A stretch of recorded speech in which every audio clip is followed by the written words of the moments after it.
What is going on, everybody? It's Ryan with Tundra4x4.club, and today we're going to go with removing the front sway bar from this Tundra. Let's get into that right now.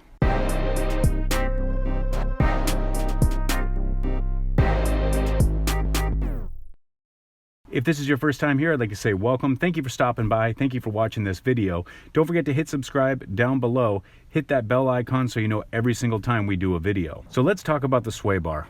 The sway bar in itself is a very good concept. It's a safe concept.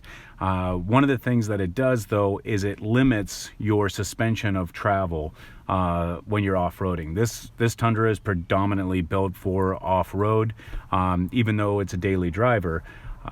So doing some research, I know it's been discussed many times on the forums, and people talk about taking off that front sway bar and that they love it. It actually gives their suspension more articulation.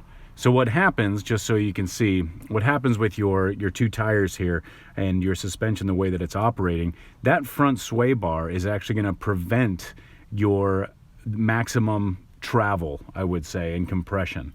So when you're going off-roading and for some reason you hit something on one side and it starts lifting up, instead of just kind of keeping that elevated, what happens is it gets to a certain point, that sway bar is going to take effect and do what it's meant to do. So instead of having that full travel, it's going to actually rock the entire vehicle and not allow this to act independently, but more work it together, if that makes sense. So there's a couple things that you should know about this Tundra and what we're going to attempt to accomplish in the beginning. One, we have that N-Fab front bumper on this truck, so that's going to give us a little bit of room to kind of maneuver. Two, we have that RCI front skid plate. I want to try to do this without removing the RCI skid plate and hopefully try to find a way to finagle that sway bar and kind of slide it out. If not, we'll go with plan B and we'll take off that RCI skid plate. We will be doing a follow-up video on what we feel we got on performance side off-road with the sway bar detached. Now, I do tow a trailer, and before everybody kind of jumps and says, hey, this is completely not safe, I do have some the anti-sway protection on the trailer and the torsion bars on the trailer. So I will go a short distance, kind of test it out. If for some reason I feel like it's a little too loose and dangerous, obviously I'm going to put that sway bar back on. But know that it's there for your protection, to give you a little bit more handling and control on road, but you are sacrificing and limiting your suspension for what it's actually designed to do. So we're going to get out of the truck and we're going to take a look at this sway bar right now. All right, so ultimately what we have to do here is we're going to need to remove this bolt, and this is going to be a 19 millimeter that we'll use with an impact gun. And then from there, we will also need to remove these two bolts in order to loosen up this side. What I'm going to probably do is I'm going to do this one step at a time. Both sides I'm going to loosen this 19 millimeter. These are 17 millimeters, and then we'll try to feed it through, but you'll see what we're going to do. We'll kind of play this by ear and see what is going to be the best way.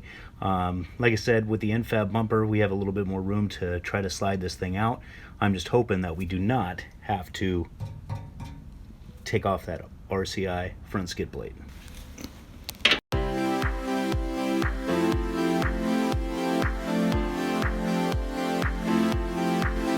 All right, now that we have it done, we're gonna go ahead and try to get these 17 millimeter bolts undone, and then slowly slide the sway bar to the driver's side. We might have to reposition the tires with the steering wheel, but we'll see what happens.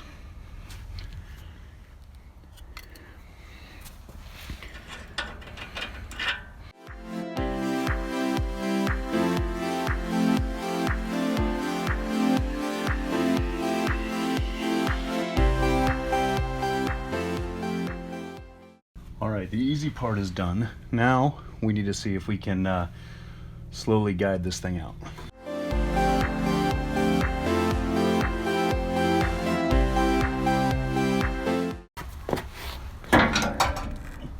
That kind of gives you an idea of the room I'm working with here, but we'll keep working at it.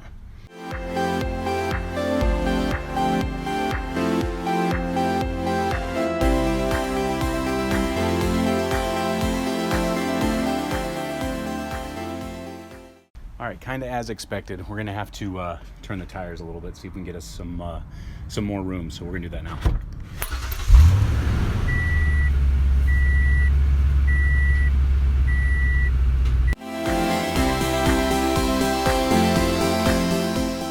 Okay, it looks like we're a little bit out of room, so what we're going to do is we're going to lift up the front end just a little bit, and hopefully that'll give us enough leeway to get the bar the rest of the way out. So let's do that.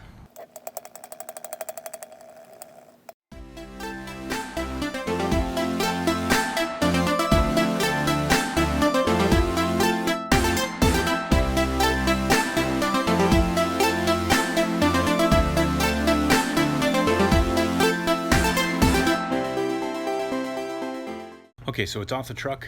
It was actually a heavy little bar, but we were able to, as you can see, kind of slowly maneuver it around and make sure that we could get it through the driver's side and to the rear of the tire. I had to move the tires a little bit, but you know, what are you gonna do?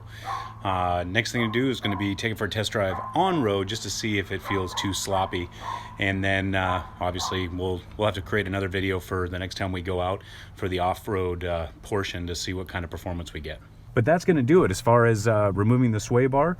And next thing is going to be to test this thing out, see how it does both on and off road, see if it's too loose. Leave your comments down below. Let me know if you guys are running a sway bar, if you're running front and back, if you're running none at all, and what your thoughts are on it.